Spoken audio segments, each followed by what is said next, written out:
Hi, I haven't figured out how to add music, so I thought I would just record my own. Okay, this is going to take us about 32 minutes to be able to get through. We're going to do about half of the packet here, and I'm going to stop along the way to kind of really focus on which SAQs we're going to be doing in class on When I See You. There's going to be about 3 of them that are based here. So just to give us a head start, we're again on the Orange period, the 1750 to 1900, also aka the modern period, also known as Age of Revolutions. And so we talked about how like people had these revolutionary ideas, and those revolutionary ideas about government and society led into people completely doing away with their governments, like the French Revolution, American Revolution, Latin American Revolution, and how those in revolutions developed these independent European countries that were growing to and becoming more powerful, and they then had revolutions in manufacturing and revolutions in economy, leading to the Industrial Revolution. We're going to talk about another revolution, and that revolution is going to be the revolution of who's on top, who's in power. And this is going to be the age of global European hegemony. So during the blue period, just to give us a little bit of background, during the yellow period, Europe is at the bottom. Europe is kind of like the wimpy kid on campus. It's not very popular. It doesn't have a whole lot of friends. It's also not very smart. It doesn't have a whole lot of wealth. It doesn't have a lot of talent. It's getting D's and F's and everything. During the blue period, Europe starts to grow a little bit because it's forced to grow, right? It's forced to because it's starting to get this hatred of the people who kind of like didn't help them out. And so like it's like we're making a comeback, right? And they start to go out and they travel by sea because this overland trade is now going to be done with. So now they're traveling by seas. They're discovering things that they hadn't discovered before. They're building new colonies in the Americas that they have there. But by this period, the Orange period, Europe is going to become to really dominate. They got in on the trade. Europe becomes that kid during the blue period. They become that kid that starts to grow a little bit popular. They join the swim team and the debate team. Now they're making C's and B's, and now they have a couple of friends, and now they have this small crew.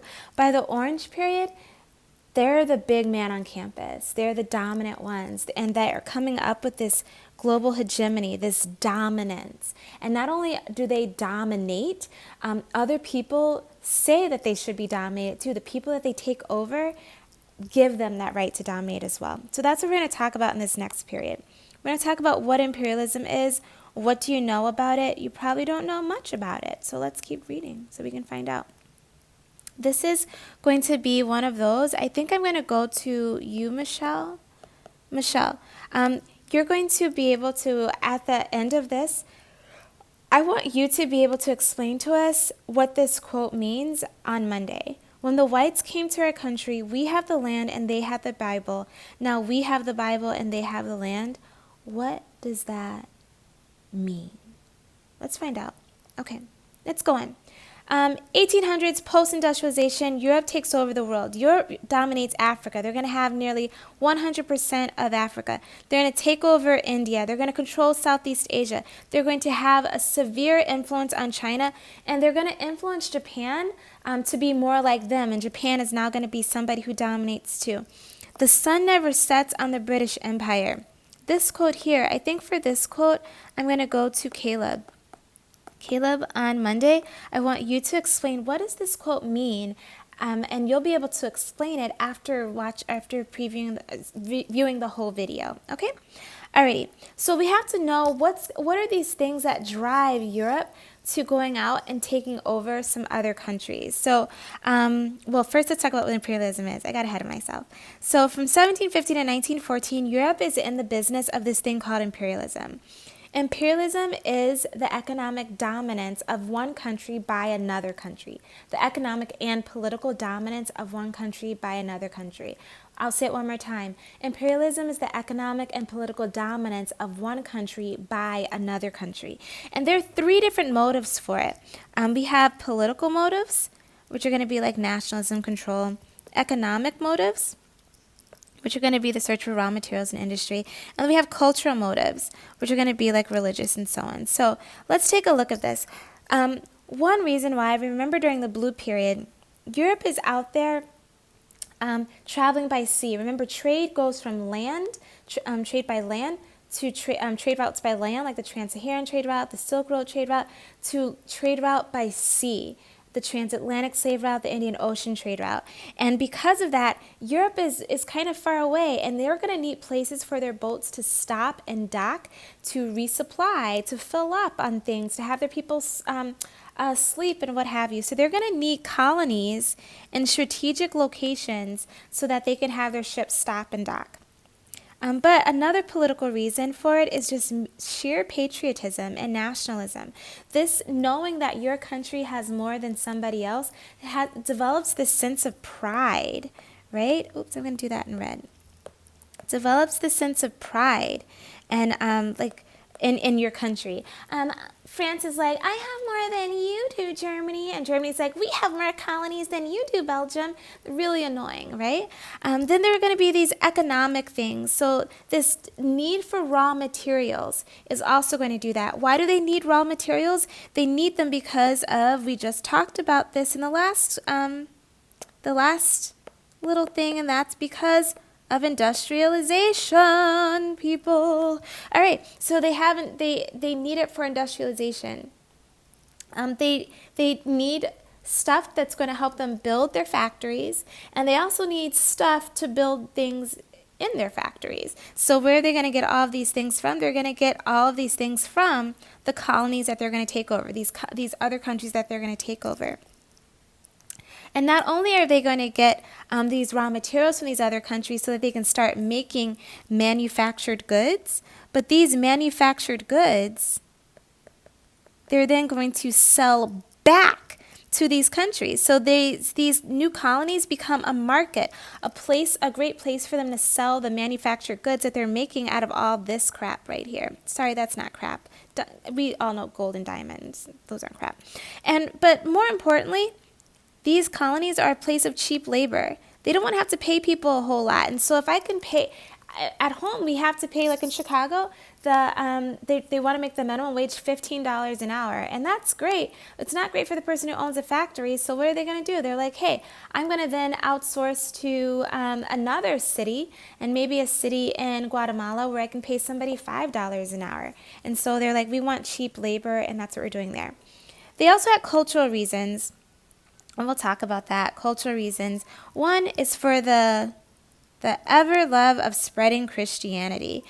So there's this thing of, you have to spread Christianity. We know those people. You see them on Michigan Avenue always trying to get you to declare the Lord and Jesus as your Savior. I'm a Christian. Sorry, I don't want to offend anybody. I do love Jesus. Sorry. And if you don't love Jesus, that's okay too. Oh, I can't go back and edit that. But whatever faith you have, and even if you don't have a faith, just shut up, LaShawn. Okay, keep going. So the missionary work of Christians is a reason that motivated them to go out, to go get new people. And then they just thought, like, hey, we're going to go out and we're just going to civilize people. We're going to help them. We're going to teach them how to read. We're going to teach them how to write. We're going to teach them how to Dougie. Just kidding. All right, that was bad. So knowing that one, this is possibly an SAQ. So I'm just going to put SAQ question mark, because it's possibly one of the SAQs that you're going to have to write. All right, 9 minutes down and 23 minutes remaining. So for those who are visual out there, I want us to kind of think about imperialism as kind of a hub and spoke system. So you might be saying, what is a hub and spoke? If you like to ride a bicycle, you know what a hub and spoke system is. So if we think about imperialism as a giant wheel, and the hub of this wheel is Western Europe. So Western Europe is the hub of this wheel. Western Europe is the center for manufacturing. For textile manufacturing, that's clothing, cotton, fabrics, steel, food, cigarettes, chemicals, cars, jewelry. They're doing all that in Western Europe because they have industries, they've got factories. But where are they getting all the stuff to make these things with? Just like we said on the last page, they're getting them from other places. They're getting their cotton from India. They're getting their cotton also from Egypt. They're getting their sugar from, as Riri would say, Barbados. I don't think that's her. I think that was more Melania Trump. They're getting their diamonds and their golds. That's coming from South Africa. They're getting their spices from India. They're getting their rubber from the Congo. So they're getting all those things from those places. And they're shipping them to Europe, to the hub, so that they can be manufactured into something. So they can turn that cotton into a shirt. So they can turn those gold and diamonds into a watch and jewelry. So they can turn that sugar into a Hershey's bar. Hershey's bars don't exist yet, but whatevs. So they can turn them into those things there. So think about it in that way. But then I also remember we said that not only were colonies under imperialism a place for them to get raw materials, but they were also a market for them to sell them. So again, if we think of the yellow as raw materials, and raw materials are being imported, they're coming from the Caribbean, they're coming from Asia, they're coming from Africa, and we have what's being exported are manufactured goods. Manufactured goods. These are all exported. Don't make fun of my handwriting, Natalia. And so they're selling those back to the Caribbean. They're selling those back to Africa, and they're selling those back to Asia. All right? So it's this whole thing that it's a great game. It's a great scam. All right. You'll look more about this on Monday, so don't worry about this. We're going to think about two types of colonialism that existed, two types of imperialism. We had direct rule and indirect rule. So let's start off with direct rule.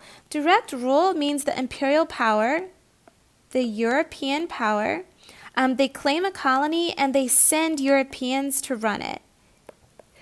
Europeans run that colony. All right? They're the ones in control. They don't really trust the people that they're taking over. And then they have indirect rule. That means that there's a colony. That colony is still ruled by an imperial power. However, they choose local leaders to maintain control. So they have the local people enforce the European powers' wishes, their rules. So I want you to think about this as kind of like the hallway. So if we think about direct rule being a hallway where teachers are monitoring it, teachers are monitoring it, teachers are issuing demerits, teachers are showing kids their infractions. They're like, hey, don't do this, whatever. But then this is where teachers are in charge. But then indirect rule would be more like a hall monitor, where teachers pick a student, and instead of teachers being in the hallway, student monitors monitor other students to be, and they report the infractions to the teachers, who then put the infractions into play. So think about that as the two different types of indirect rule. You want to make sure that you know those two. Here, I want us to think about this question here, because it connects to something that we've already learned, and that is which form of colonialism, of imperialism, was used in the Iberian colonies in Latin America from 1450 to 1750. It's asking about which form of colonies was being used during the Blue Period. In Latin America, we're talking about Mexico, the Caribbean, and South America. You might be saying, but I don't know what this term Iberian means. Iberian we talked about before, and I feel like Angel knows it. Iberian is Spain and Portugal. Spain and Portugal, did they use direct rule or indirect rule in Mexico, in Latin America, South America, and the Caribbean? Thank you. If you said they used direct rule, you'd be right.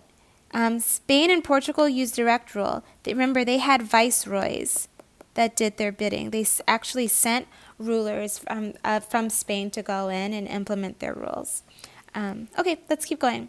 You might be saying, okay, when I looked at this map of Europe, Europe is itty-bitty, it's tiny. How did this itty-bitty little space conquer all this? How did it get all of this? Well, here's how. I want you They did it in these three ways. One, they had transportation technology. They had steam-powered boats, and they had an organized railway system that allowed them to be able to get around really, really quickly. But this is the biggest one, and that is that they had military technologies. They had something called the repeating rifle. That repeating rifle, and for a regular rifle at the time, you could shoot about a bullet a second. The repeating rifle meant that you could shoot about 11 bullets per second. They had a machine gun, basically, and they were able to conquer other places really, really quickly. So, for example, to showcase military technology, there's this British battle that lasted 5 freaking hours. 5 hours, I don't know if you know, but 5 hours is not a long time for a battle to take place between two countries. And so the Battle of Omdurman, which is in East Africa, the Sudan, in 1898, the British suffered 368 losses, whereas the Sudanese, they suffered 1,100 losses. So just thinking about like how many died in comparison, and that's all because of advanced military technology, and also they have these steam-powered boats that are also going to become warships. And they can also have a lot of supplies on these boats. Another thing that really benefits them is having this, having advanced communication as well. So faster communication, again, it's just so that their military can communicate with each other much more quickly. They're just able to do things a lot faster, and that's going to greatly benefit them in conquering everybody. All right, here's the Battle of Omdurman. Just so that you can be able to see. We see the redcoats. These are the British on this side, and these are the Sudanese on this side, and they absolutely demolish them. It's terrible. Okay. This is a picture of the machine gun, the Maxim gun. I just love these big wheels. He's just sitting by with his nice fancy hat shooting people. Okay, I'm just going to keep going. That's inappropriate. All right. You might be asking yourself, but why? Why did they take over all these countries just for resources? Why didn't they just ask them for their things? Why didn't they just establish trade with them?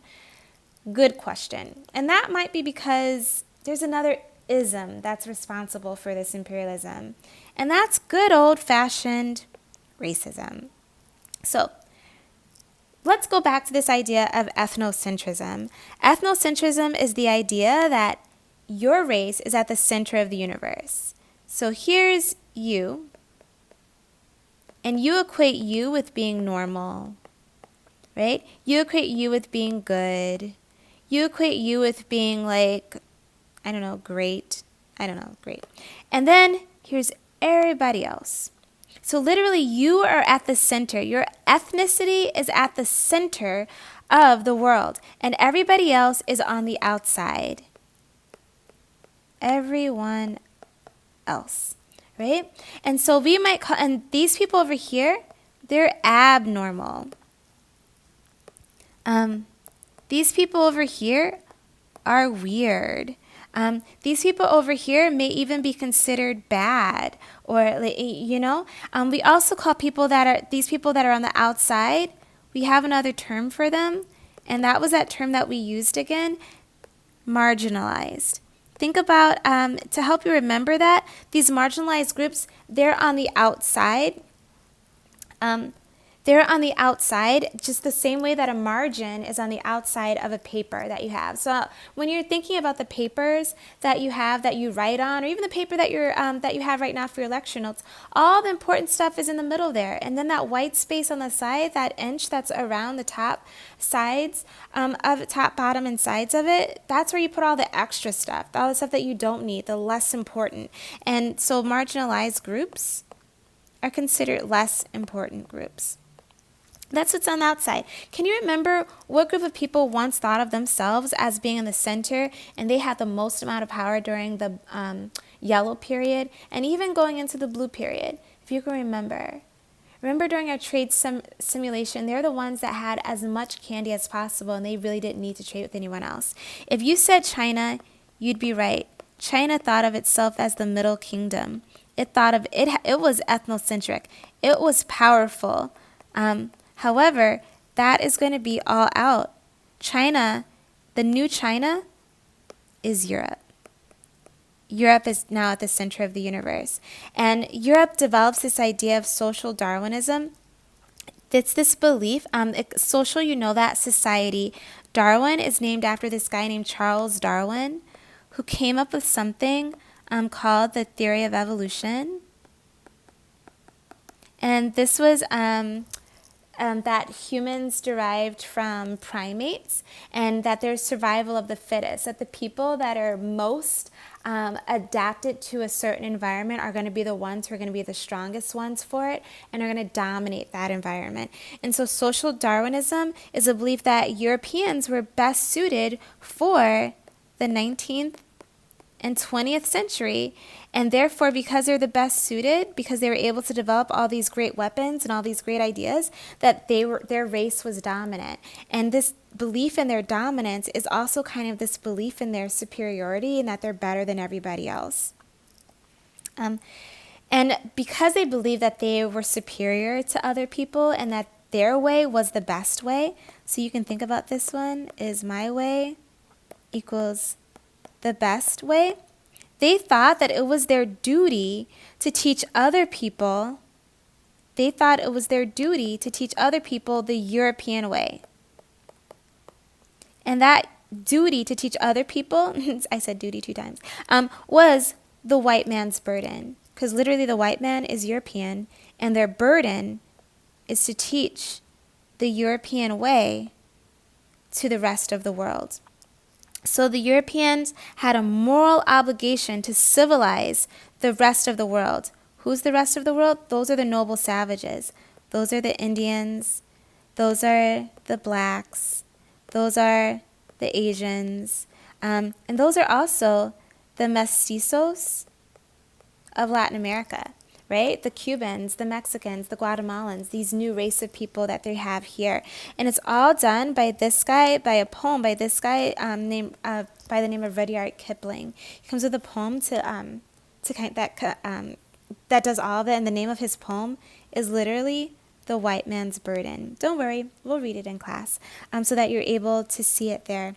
And because it's their burden too, and they believe that it was a moral obligation, they of course see that it is God who says that they should be able to do this. So not only are they just a superior race, but they're the race that God loves the most.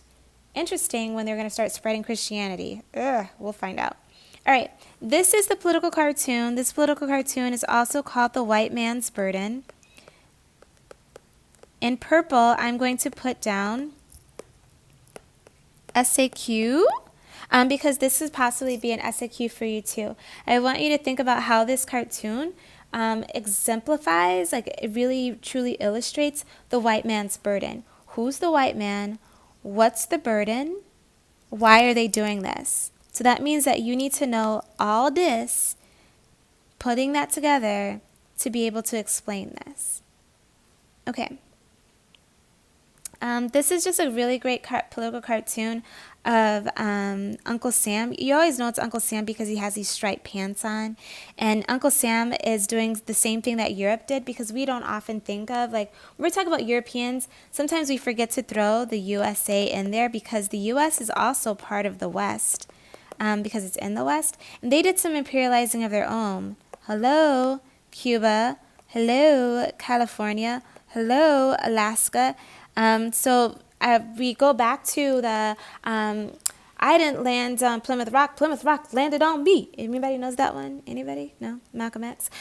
But there's also something similar for the United States and what happened with mestizos and the Native Americans that lived in America, and that is we didn't cross the border crossed us, because it literally did. We took over California, we took over Texas, we took over Louisiana, we took over Florida. We took over all those places from the Native Americans that existed there, and also defeated the Spanish that were there too, in order to claim it for our own, in order to influence on our own as well. Okay,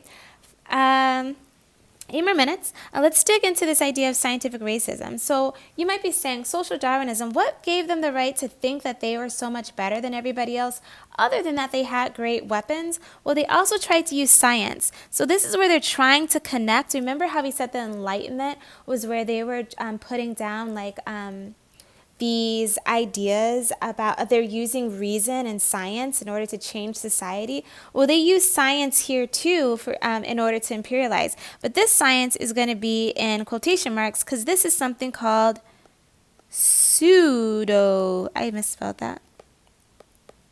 This is pseudoscience. This science isn't real. It's not really based on fact. And what they would do is that they they used Charles Darwin, going back to his theory of evolution. So they used Darwin and saying yeah, remember, humans are derived from primates. And they just went ahead and said that since black people appear to be the closest to the primates, they must be the least evolved. And since Asians and other Indians are furthest away, then they must be the most evolved. And so they would measure the skulls to kind of prove that. That has been, this science has been completely disparaged, completely thrown away, because it's not really based on any kind of real fact. This is also the first time that race is created. In fact, race is something called a social construct. It's not real. Race doesn't really exist. It's constructed. It's made up in people's heads. Because if I were to skin Lexi, we wouldn't know what race she was. Sorry, Lexi, to throw you under the bus like that. But we wouldn't know what race. If we, it's kind of like we're all black in the dark. Okay, anywho, because nobody really knows what race anybody really is, and they try to use race to define human potential, and that's just not true. And so they created 4 different races of people, putting Europeans at the very, very top, putting blacks at the bottom, and then putting Asians, Indians, and then they also categorized Jewish people. Hitler's going to use this for his side. Ugh, terrible person. In the middle of that, saying that they all should be more like them. All right. Where do they go first? Where does this scientific racism, this social Darwinism, this search for raw materials so that they can make manufactured goods and to get new markets to sell things to, where does that start? Well, they start off in all places, Africa, baby.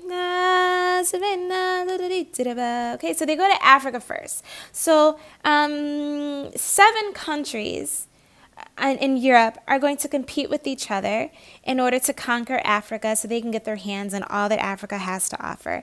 And this is called the Scramble for Africa. We're going to talk about this more in the next couple of slides. How do they conquer it completely? They conquer it completely by creating unequal treaties, doing unequal imbalanced treaties, by utilizing their military, taking over relatively quickly. And Europeans were so worried about who got what that the scramble for Africa impacted the balance of power in Europe, and it's going to start World War I. We talked about the balance of power and we talked about the Ottoman Empire, right? The balance of power is meaning that no one man can have all that power. Thanks, Kanye.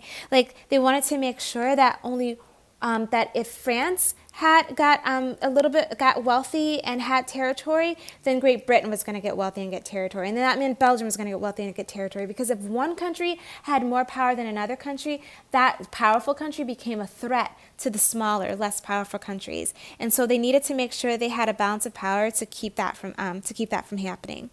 So why did the scramble for Africa happen the way that it did? Well, initially, when we talk about initially, Europeans didn't go into the interior of Africa. Before 1450, Europeans didn't have boat technology to really get into the interior of Africa. They stayed on the outside. Even with the slave trade that was popular through the mid-19th century, they got those from the coast of West Africa. They weren't going into the Central Africa or into Southern Africa to do that. They were blocked out because of boat technology. They were blocked out because of disease. They were like, I got malaria. I don't know if you cough with malaria. Maybe it's just high fever. Oh, I'm sweating. I've got malaria. But by late industrialization, because of industrialization, that Maxim gun and new boat technology, and they got a vaccine. they got their hands on this vaccine, quinine, to protect themselves from certain diseases. They're like, oh yeah, we're all armored up. We can get inside this piece. Slavery is gone. Slavery is done. It's banned. Slavery is outlawed in 1864 in the United States. It's done in 1865, I think. 1864, 1865. 1865. It's done in the United States, and they're like, well, we can't get slaves there. What can we get? We get raw materials for industrialization. We'll get gold and diamonds just in order to be able to build our wealth. This is a picture of the scramble for Africa. This is, of course, Africa. That's around them. This is them plundering it. We'll go into more of those later. The scramble for Africa is going to lead into Africa being mostly taken over by the end. Can you look on this map and say which two countries are getting most of Africa? Yes, if you said Great Britain and France, you kiss your brain. Great Britain and France are eating up most of Africa. They're eating up most of it except for these two spaces here. More to come on what those two spaces are called later.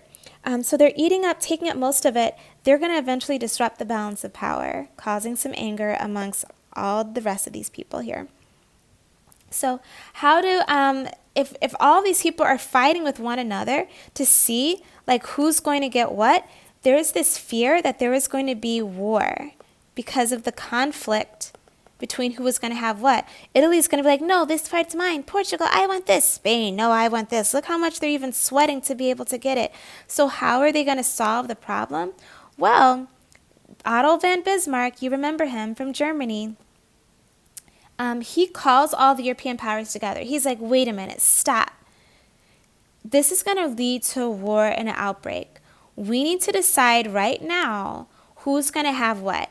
Let's get together before one of us steps on somebody else's toes. And so he calls a meeting. He calls a meeting to his city in Germany, Berlin. And he's like, he calls all those 7 countries to Berlin to discuss who's going to get what part of Africa.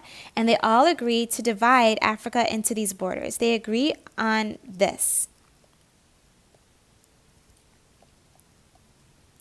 Who's going to get what. And most of that agreement was based on who could take care of what. However, the one thing that was really strange is that they drew all of these boundaries, but they didn't ask who was there.